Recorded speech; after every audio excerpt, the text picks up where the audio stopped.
Hi hello నమస్తే welcome to our channel. నేను మీ చార్మి. ఇటు వైఎస్ఆర్సీపీకి సంబంధించి ఒక దిక్కు ఆ ఫైట్ నడుస్తుంటే ఇటు ఒక దిక్కు రాజ్ తరుణ్ లావణ్యకి సంబంధించిన ఫైట్స్ వినిపిస్తున్నాయి. రెండు తెలుగు రాష్ట్రాలలో అటు రాజ్ తరుణ్ అంటే తెలియని వాళ్ళు ఎవరు ఉండరు.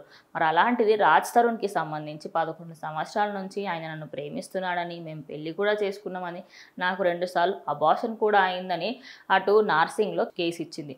అయితే కంప్లైంట్ చేసినప్పటి నుంచి ఇప్పటి వరకు కంటిన్యూస్గా రాజ్ తరుణ్ పైన కొత్త వార్తలు వినిపిస్తూనే ఉన్నాయి. అయితే ఈ మధ్యనే అంటే ఒక 24 అవర్స్ బ్యాక్ ఒక ఇంటర్వ్యూలో ఇటు లావణ్య మాట్లాడుతూ ఉండగా శేఖర్ ఎవరైతే అటు లావణ్యకి సంబంధించి అపోజ్ చేస్తూ మాట్లాడుతూ ఉన్నారో ఆ అబ్బాయితో పాటు ఇటు లావణ్య కూడా ఆ డిబేట్లో కూర్చొని ఉంది. యాంకర్ అడగగా అసలు ప్రాబ్లం ఏంటి అని యాంకర్ అయిన వెంటనే ఇటు లావణ్య చిన్నపిల్లలకి డ్రగ్స్ అలవాటు చేసి వాళ్ళని వేరే పనులకు వాడుతుందని, అదేవిధంగా తాను అసలు మంచి కార్యక్రమాలు ఏమీ చేయట్లేదు అంటూ అటు డ్రగ్స్ కేసుకి సంబంధించి తనకైతే లింక్ పెట్టడంతో లైవ్లోనే తన చెప్పు తీసి ఆయన పైన విసిరేయడంతో ఇది ప్రజెంట్ సోషల్ మీడియాలో తెగ చక్కర్లు కొడుతోంది. అసలు ఇలా చేయడానికి గల కారణం ఏంటి అని అటు యాంకర్ అప్పటికి ఆగమని చెప్పినప్పటికీ కూడా ఇద్దరు ఆగకపోవడంతో అక్కడ ఉన్నవారందరూ కూడా షాక్కి గురయ్యారు అనుకోవచ్చు.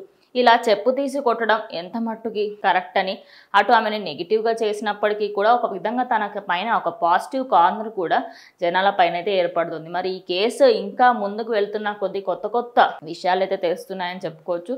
మరి ఇప్పుడు దీనికి సంబంధించి మరి మీ అభిప్రాయం ఏంటో కమెంట్ చేయండి.